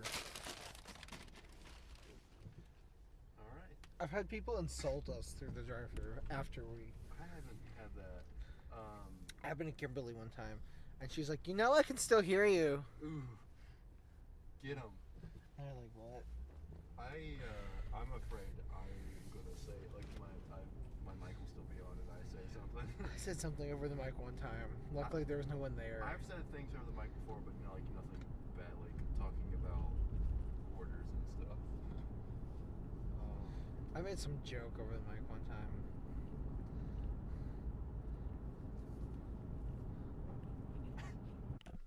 And we're back after those wonderful commercial breaks. Did you learn all about coconut water and why we're brought to you by coconut water? We hope you did. We hope you did. Because we deeply appreciate our sponsor, Coconut water. Water. Thank you, coconut water. So Winston Duke's character, like, he's just the biggest dad. Yep. And If you want to get crazy, we'll get crazy. Lupita Nyong'o is incredible in that, but I think really I enjoyed him way more. What did you think of the kids? The kids were good too, I thought. I love that moment where he's like, "You're scaring the kids," and you're like, "Too late." But yeah, I thought they were really good too. Yeah, they were both, the boy and the girl were both very good. We're in a golden age. And the boy and the girl. Yeah, we are in a golden age of child actors. Yeah. Yeah, it's rare. It's rare nowadays in most like good movies to see like a bad performance by a kid. Don't worry, Child Play is coming up. The kid is Brian Tyree Henry. I'm sure he's probably phoning it in that movie. I hope he's not trying for Child's Play. Or what's the movie that we saw the trailer for, where Little? It's like big but little. And you said it was like written by the girl, the kid in it. I think I heard. And I was like, I believe that. I don't know if that's true, but I believe I heard that. I don't know if that's believe true. that. Anyway, Us, a much better movie. Us, I really enjoyed Us. Us was a great movie. I think we need to slow it down because we're not even back on the road yet. Really. Okay, give an example of a high and a low. You said you were up and down. Yeah, okay, yeah. So, well, when I was gonna say, the horror tent stuff wasn't really doing it for me so much, and I also thought it was kind of funny sometimes, and I don't think it was supposed to be. Like, the noises they made. Well, so, another thing I heard going into this was like, oh man, you gotta hear this voice the Lupita does, and how terrifying it is. And it wasn't at all terrifying to me or tense. And you have to also bear in mind regular audiences. Yeah, I know. And this movie, so that's why I'm just like, I'm not sure how much it is for me. This movie, I won't say it's bad. I think you're less affected by traditional horror things, which is creepy voice, jump scares, as traditional audiences, which have been bred to expect that. And because like when they infiltrated the house, the group of people next to us, the whole group, especially one woman, were like, yeah, they were freaking out. They were. One woman, she was covering her face and almost crying and jumping up in the seat. And I was just laughing, looking over at Parker. I'm like, what is wrong with them? Yeah, I was just like, this isn't scary at all. I would have hated to see Hereditary with those people. Oh man. There was one scene in Hereditary that would have been like, I hear the ending to Hereditary is like incredibly shocking, like the last sequence. Oh, they're everything about that movie. Okay, Us is like a movie with a lot of tension or suspense. Hereditary, the feeling I'm gonna give it is dread. I kind of want to watch it now. That movie is just soaked with dread. Like it it's very heavy. It's one movie I really say you need to watch in one sitting though. Like it's a one sitting type movie to really absorb it. But yeah, it's very good. And Us is we're doing strong with horror the past couple years. Yeah. I felt bad, but it was just weird. Okay, we passed a girl sitting on the sidewalk by the crosswalk, just scream crying into the phone, and like I feel bad, but at the same time, like just the weirdness of it makes it kind of. I have walked around Concord behind a girl on the phone, having a very not socially normal. Socially normally loud. That's not right. Social normal. Anyway, conversation on a phone, in which she just starts screaming into the phone and just walking around campus like it was no big deal, and then like hung up, and then she kind of kept going with her life. And that has happened 3 different times now. The same girl, and I'm like, she's a little crazy. Anyway. It was kind of scary. Yeah. It was more scary than anything in Us. So was that like your lows? Was like the voice? Yeah, just things that like I felt like would probably be scary for other people. That just it wasn't my kind of horror thing. Not the kind of thing that gets miscrewed.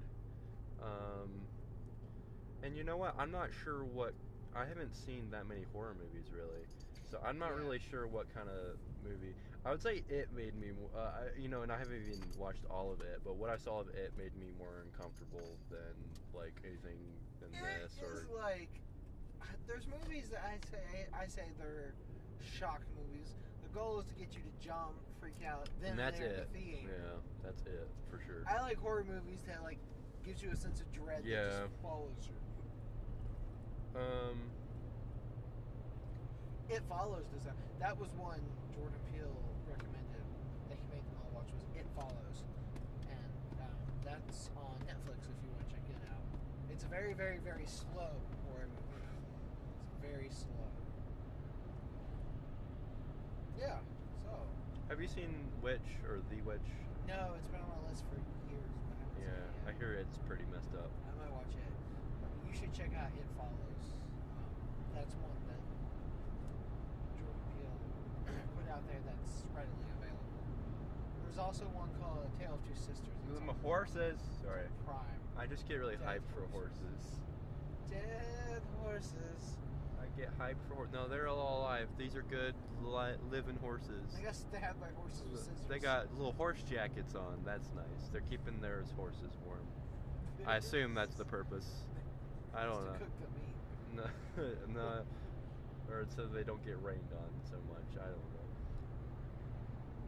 You know anything about horses? Email us at movie podcast name at gmail at altavista.net at myspace.net at myspace.space. So yeah. Let's see. I'm trying to think of other things I wasn't sure about. Well, also just kind of like not sure where this is going. See, and then it kind of got there whenever you find out that it's a bigger thing, and then even then, you know.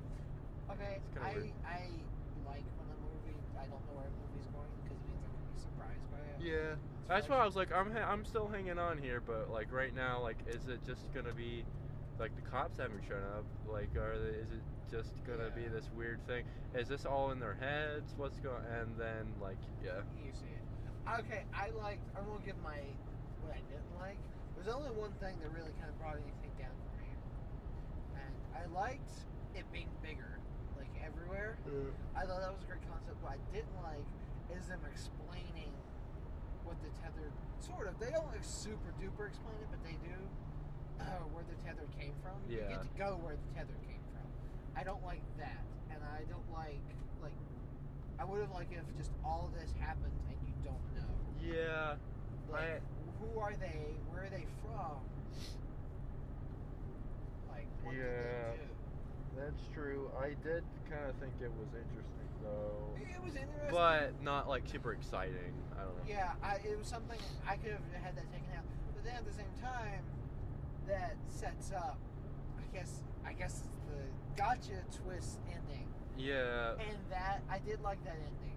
Yeah, and I was kind of expecting that, or waiting for that, because there are several times where she kind of goes weird for a second, and the son Jason always is the one to see her like that, and then it happens again at the end, and I was like, oh, is that?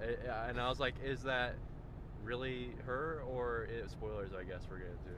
We're going to spoil the ending. Spoiler for the ending. We've already been spoiling this movie.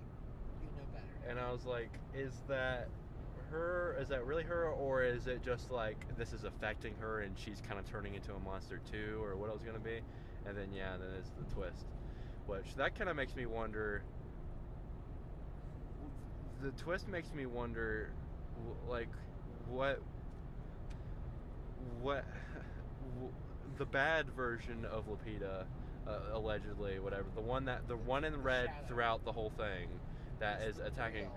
That's the real one, but did she get at some point brainwashed into thinking she was the tethered, or just after what? Because like, what was that? All of this, or was that just part of the plan that she was going along with? I don't know. I think she had genuinely forgotten. Yeah, maybe. Like she had repressed who she was. Yeah. And then the tether did their thing. Yeah. I guess since we're in spoiler territory now, we need to go in more, get all of our spoilers out of the way. Elizabeth Moss's husband is an asshole. Yeah, Tim Heidecker. To be fair, she kind of seems bad too. Yeah, they seem like a very miserable and draining couple. Yeah. I've never seen Elizabeth Moss that perky. Tim Heidecker is from like Tim and Eric. Have you seen the It's Free Real Estate? You haven't seen that? I need to send that to you. They're a comedy thing. So you know, in Master of None, Aziz Ansari's friend. I can't remember his name, but you know they go to Italy together.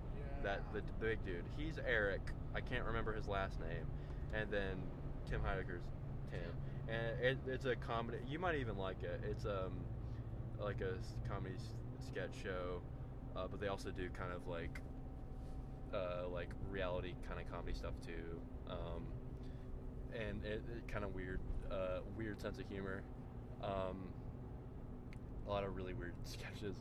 So that's what he's known for, is comedy stuff too. So I'm guessing that's how, you know, Jordan Peele knows him. Also doing a sketch comedy show. How long before Jordan Peele cast Key in something?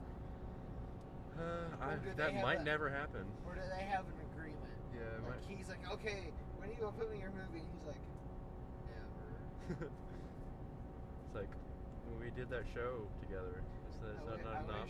I wish Jordan Peele had directed Keanu. So that way it was Keanu, and then it goes to these two movies. Get Out and Us. Do you have any other spoilery things to say? I mean, we're going to go in and out spoilers. Yeah. Okay. So, we're just going to do the whole movie. That was what I didn't like, kind of explaining the tether. Yeah. Like, they're all here underground, maybe created by scientists? Question mark? Yeah, question mark? I think it would have been better to be more vague with it. And yeah, I also am not sure about them going to the place where it was, but like I the did like sequence down there was great. Yeah, I was gonna say I did like the sequence of them cutting between the dance and the fight. That was really good. And yeah, Lupita just killed it. Oh, that was great. She killed it. It was a way better movie than The Butterfly Effect. I'm telling you what. You know what's something I never needed to hear? What? Ashton Kutcher saying the N-word. Or just all the racial slurs. I also didn't need to see Ashton Kutcher offering to give a guy in jail a blowjob. Those are things that happen in that movie. In addition to child rape, a dog getting burned alive, a baby and a mom blowing up. Sounds like a real hit. Yeah, it was that. Bro, this is so deep, man. 2004. I hate that. People like that movie? Butterfly Effect? Yeah. It was panned and a bomb when it first came out, but it's kind of gotten a cult following, and a lot of people are starting to try and turn it into a good movie. Like, oh, it's really great, and people didn't understand it, like the Blade Runner. I'm like, no. The Blade Runner. No. Stop turning bad movies into classics. They're just bad. I also liked the bit about them comparing who has the most kills. That was a weird scene, but I enjoyed it. The kill count, that was funny. Yeah, they actually do that. The girl's like, I killed 2, and the mom's like, no, I killed the other one. And the dad's like, I killed, so it's 1-1-1. I killed 2. All right, I killed myself, and I killed other guy. I killed myself every day. He didn't say that. I don't know what's happening. Yeah, it was great. Yeah, so that's another of the funny bits between Intentionally funny. the scary bits. Yeah, and like Lupita Nyong'o turns into the one like seeking out and killing all of them at the end.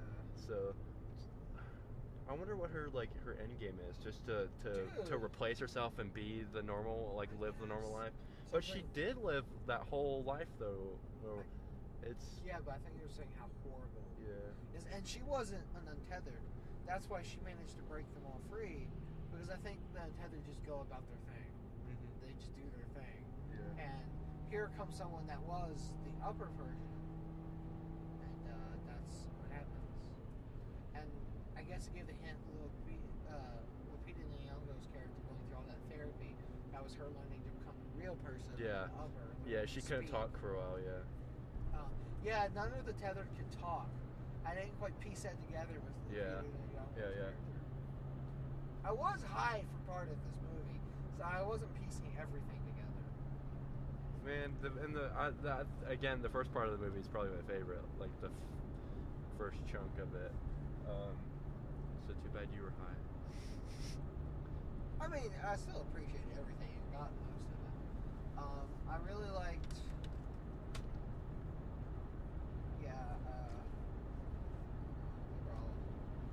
Everybody was creepy. Just stabs that one guy. Get off my car. Yeah, there sure was a lot of stabbing in this movie. Bludgeoning. A lot of killing, but only one stab. I also liked that they didn't have anyone using guns throughout it, because that would have made it. That would have been hard to do if it turned into a war of the tethered that has guns and then other people using guns. That would have been a little too much. So I'm glad they stuck to bludgeoning weapons. Starring Keanu Reeves and Tom Cruise. I want to know, where'd they get all those red jumpsuits? They made them. They made them? What? Yeah. They just make stuff down Out there? of rabbits, I guess. Out of rabbits. Oh man, the scene of the people like up top eating food, and it cuts down to them like eating rabbit. That was some good creepy stuff for me. I found the people on the rides creepy. Oh yeah. Like, we're just walking in circles in a room because some people are on one of those tilty swirl rides. So I want to know, is there a tethered version of like literally everyone? Is that the premise? Or is this a worldwide thing? Is this just in the country? I think it's just in the country because again, it opens with there's all of this underground stuff in America, and they say we're Americans. Remember? Yeah. When they're like, "Who are you?" Like, we're Americans. That was weird. Hands Across America. Yeah, Hands That's Across a theme. America. Somehow you turned that into a theme. Yeah. I did like that shot at the end of like them all lined across. And the helicopters. I can't wait for the sequel, man. War of the Tethered is what it's going to call it. Yeah, I don't think Jordan Peele would do it. Maybe someone else would. Maybe he wouldn't be able to control someone else making it. But I don't think Jordan Peele would ever intend to make a sequel to one of his movies. Sinister. He does a Tarantino and says they're all the same universe. Yeah, he could do that. So one day Chris just wakes up and he sees another Chris trying to kill him. He's like, oh fuck. I did like the idea you were like, they were trying to call the police after they went to their friend's house. There was just bodies everywhere, and they're like trying to call the police, and you're like, oh, they're definitely going to get arrested. And I was like, yeah, I like the idea of the alternate ending of Get Out, where Chris gets arrested because they just assume he was like killed everyone. Yeah. Well, I mean, he did kill everyone, but like that he was the bad guy. And like the police show up to them, their family, and there's just dead bodies everywhere, and they get arrested, and the rest of the movie's them in prison.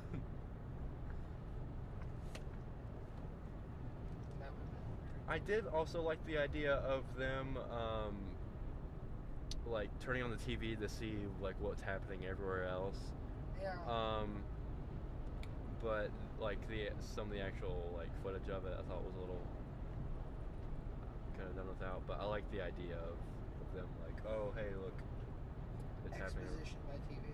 Yeah. The best example of exposition by TV is in Shaun of the Dead.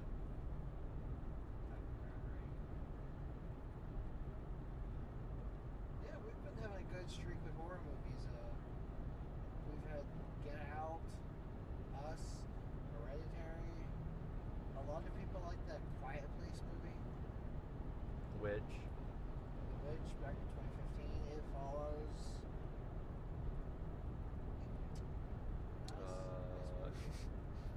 A lot of it is pretty good. Like it's a little jump scary. This had some jump scares. It had a yeah, I few. guess. It had a few. Yeah, it was more of just loud music. That's the funny thing of when the scary, like the thing that gets you the jump scare is usually just the music, the sound effect, like, and it's like the thing that actually happens isn't that shocking. Yeah. This had good music. I really enjoyed the music in this movie. Yeah. It's very orchestral. And it reminded me of like Get Out, how it opens up with stuff, and then there's the Nama, chika chika, waka waka, whatever that music. Oh, You like that? You like that rendition I just did? You think that was good? You're offended. It was Yeah. the whitest thing I've It was a heard. little offensive. Anywho, We that. apologize here for. And then just the rest of the podcast. You can't stop me from doing it. This is the final episode of our podcast. Pulling the plug now. I would have voted for Obama for a third term if I could. No, the whitest thing ever is someone the other day asked me what my favorite cracker is. And I was like, that's probably the whitest thing anyone has ever said to me. Like, not even referring to, the other meaning of cracker, but like someone just genuinely asked me what my favorite kind of cracker is. I feel like it's the whitest thing anyone's ever said to me. Oh, we have multiple kinds of crackers. We have old crackers. My favorite cracker. We have cheese crackers. Um, Cheese. That's how you want. But yeah, anyway, there's that like whole theme throughout the movie that like after the opening of this movie, you get the theme. Jordan Peele does. That's the thing he likes, I think. And rabbits. Yeah, rabbits. I wonder what. That's two movies we've seen recently with rabbits. I wonder what the rabbits mean in this one. Was it? Oh, the favorite. Yeah. And the favorite, was like her children.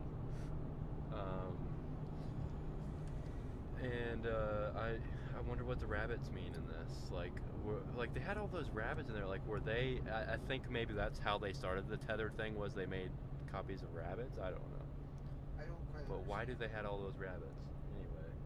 Oh, and like she has that rabbit doll, and then the rabbit cuts the head off. I wonder what that means.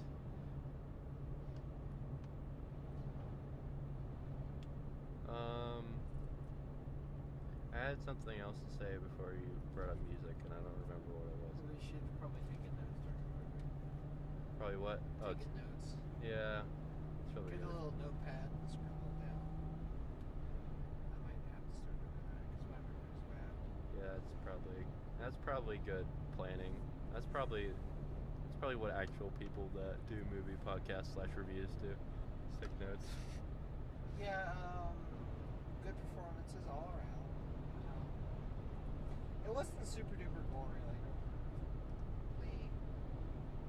I thought it was appropriately gory. Yeah, they don't even really show a lot of the kills. Oh, how about when the boy walks backwards and makes the other version walk into the fire? That was something. That was pretty whack. That was something that happened. That was pretty whack. Wiggity wiggity whack. Oh god. We're just really bad this episode. No, it's great. We're doing great. We're killing this whole podcast thing. Yeah, but so you think you might have liked it? Yeah, probably. What are some other things? I don't think I like it as much as Get Out 2. Get Out 2. Get Out 2. Ooh. That's one they could make a sequel. No.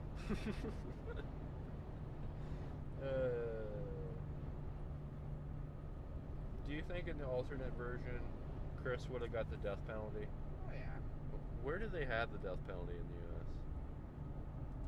Like, what all? I don't even know how prevalent that is. If it's a state that has absence-only education, you know, so we probably got the death penalty. If they have a lot of shootings, they probably have the death penalty. There we go.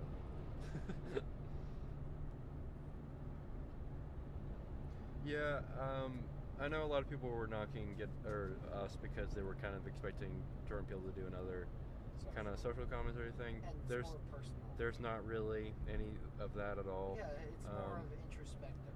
Yeah. Like you dealing with yourself type horror. That I don't have a problem with, but I just think Get Out's a tighter movie. I like that it had a bigger cast. I liked being able to see people. Yeah, that's true.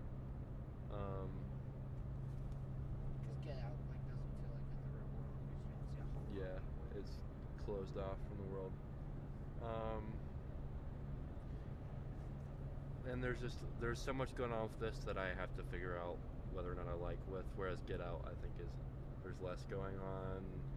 I mean, as far as like plot stuff, I mean, it's a small world as opposed to this where there's tunnels all over America with clones of people.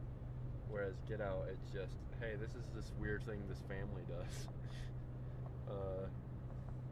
They took it nationwide. Ooh, that's the sequel.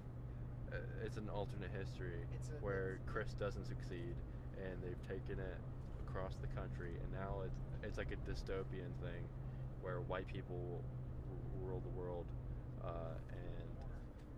but they have weird black versions of themselves because they need to stay alive. Anyway, that's probably not a good movie. Yeah, sequel to anything Jordan Peele done. Yeah. Would be bad. Except for Keanu. We need Keanu too. No, I want a sequel to Us, and it's like a war movie of the tethered and normal humans fighting, and it's like really like a way different kind of movie. It turns into an action movie. It's like World War Z of like all of those like a million zombies running, but it's the tethered. Oh God. Oh, that was a very disappointing movie. World War Z. I want the opening of Us 2 to be like the opening of War for the Planet of the Apes, of like a battle in the forest. Yeah. And there's explosions. This is a great idea. This would be hilarious. Yeah, I'll tell you something. In the Us universe. I'll tell you something about that movie. I saw your movie, Us. One thing I had to say, I thought was really rather impressive. Was it cinematography? Like it had top-notch camera work. I tell you what, it was just going in and out, and the colors, it had good colors. Shot composition, woo woo. I like that about this here picture. Yep.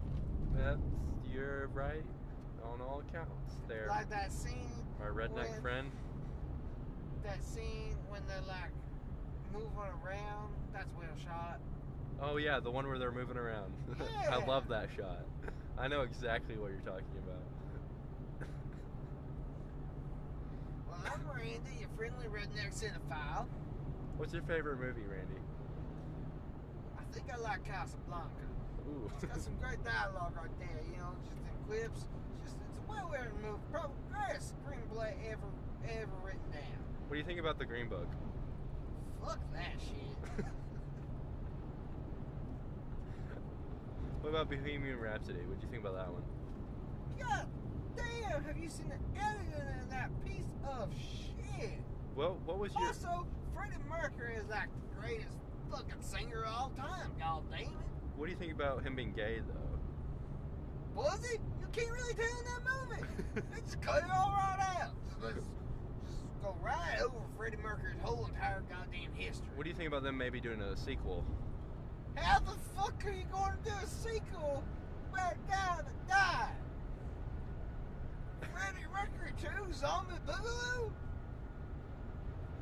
God damn, I hate that movie. So what was your favorite movie of last year then? He's thinking. Paddington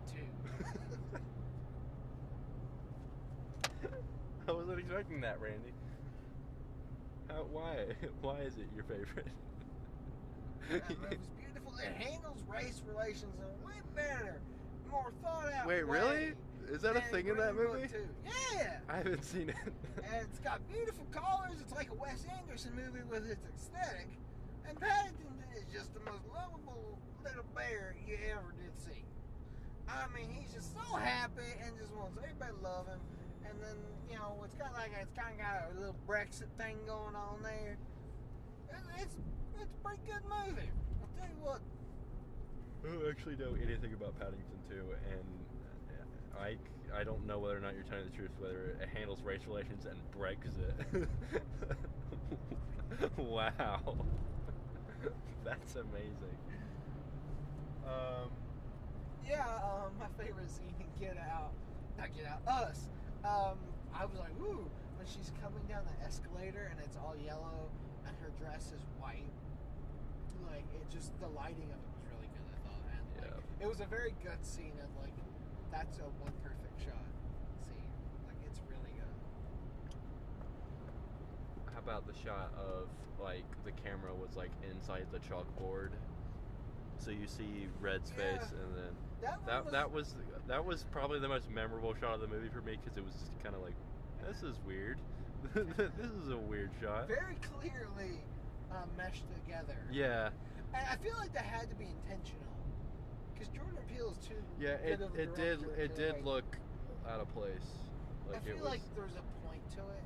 He's not someone that would just be like, that's good enough. Yeah. Yeah. Yeah. It's great. Right? Yawning a lot. Yeah, it was. I was engaged in the movie from start to Yeah, finish. I would say I was too, but I don't know. It's a weird one. This is the best movie of 2019 I've seen. Same here. 2019. You mean? Yeah. It's the best movie of 2019. You've heard it here, folks. I mean, all I've seen is this and. Is Lego 2? Was that this year? Oh yeah, I saw that.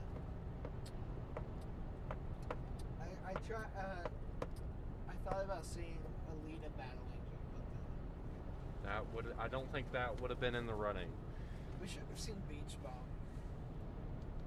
Just for the juxtaposition of us and Beach Ball. Remember that one movie with Matthew McConaughey we went to see? Yeah, neither do I. Not sure what it was. Something like Slim Boy Jimmy. Slim Boy Jimmy. Black. No. Well, somebody's got something on their mind this episode.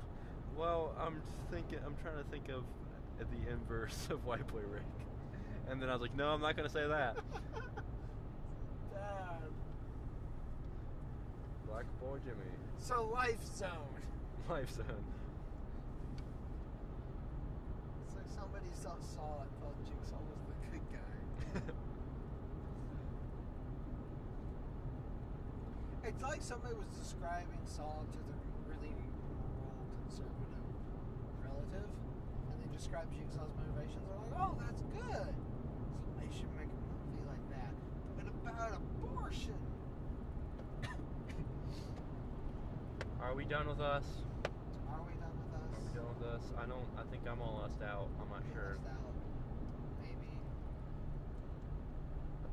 So The Godfather Part 2. Electric Boogaloo. No. How about The Godfather Part 1? That's a good movie. I mean, it is. Oh, that was funny. It was on TV last night. My mom put it on for a second. It was the part where Sonny gets it.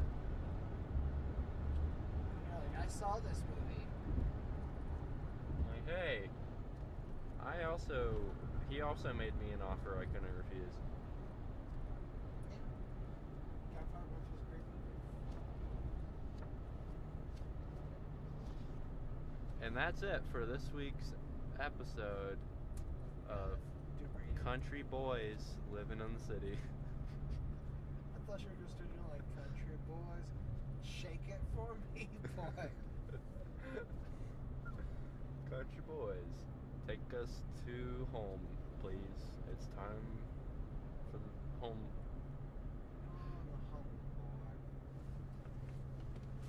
Yeah, what would you give us on the totally arbitrary And scale? the deer and the antelope play.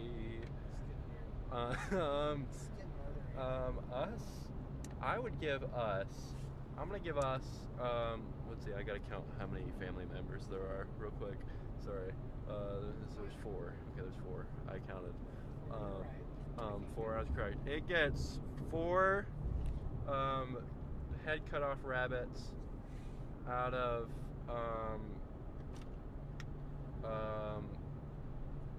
5.5 scissors going into someone's neck. Yeah. I would give us a 4.2.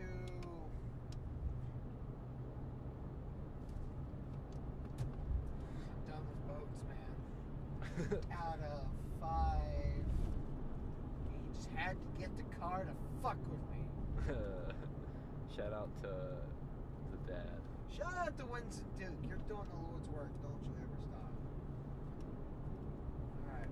I'm Parker. I'm Carlson. I'm Randy. Hey, where can you find y'all on that Twitter? I have a Twitter account. it's at K2_Kelso. That's in all caps too. I don't know if that actually matters when searching on Twitter. Mine is at Bobber Unwise, I think. What's for yours, Randy? At Chicken Boogaloo 73. I don't know. I was really drunk when I made it. I didn't really understand what Twitter was. I kind of do it now. It's a little hostile. Not a lot of good social discussion on there, but you know. You realize we have to make that account now. Chicken Boogaloo 73. Well, thank you, Randy. And we'll see you next week, maybe, with some movie, maybe.